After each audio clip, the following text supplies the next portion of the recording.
ადამიანებს, რომლებიც ფინანსურად ან სოციალურად დაუცველად გრძნობენ თავს, უფრო მეტად სჯერათ კონსპირაციების.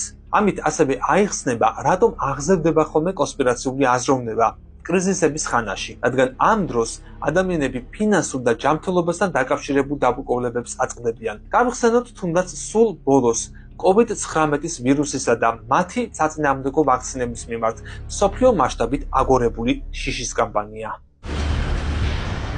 წინაკლებებმა ასევე დაადასტურა, რომ სხვისმა მოტყუებამ შეიძლება უზრუნველყოს კონტროლის წამიერი განცდა, რაც კონსპირაციებისადმი მიდრეკილ ადამიანებს სხვა მხრივ შეიძლება აკლდეთ ცხოვრებაში და მათ ერთგვარ სიამოვნებასაც ანიჭებდეთ.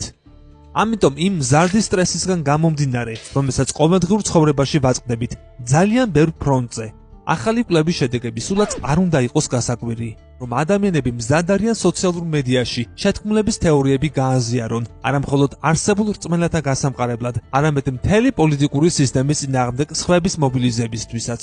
წერენ მკვლევრები პუბლიკაციაში.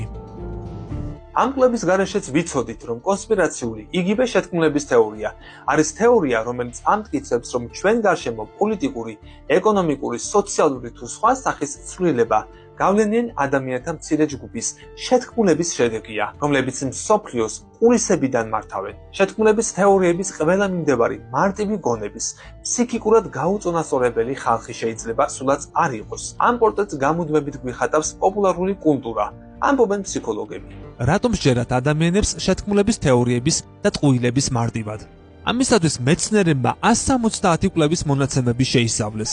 დადგინდა, რომ შეთქმულების თეორიების რწმენას ადამიანებში ზოგადად ორი ფაქტორი უძღოდა წინ: გარემოს გაგების, ასევე მასში თავის უსაფრთხოდ გრძნობის საჭიროება.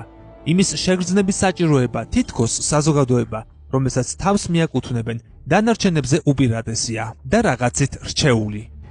მართალია, ბევრი შეთქმულების თეორია სიზუსტესა და დამაბნეველი მოვლენების ამხსნელ საიდუმლო სიმართლეს გვთავაზობს, რადგან შესაძლოა მცირეოდენ სიმართლეზე იყოს დაფუძნებული. თუმცა გარკვეულობისა და კონტროლის შეგრძნება თეორიების მიმდევართა ყველაზე ძლიერი მოტივატორი სულაც არ ყოფილა. ამის ნაცვლად ფაქტები იმაზე მეტყველებს, რომ კონკრეტული შეთქმულების თეორიების მაშინ უფრო ხშირად სჯერათ, როდესაც ამის მოტივატორი სოციალური ურთიერთობებია. არ დაიძარო, გამოიწერე ჩვენი YouTube არხი და გვიჭირე მხარი.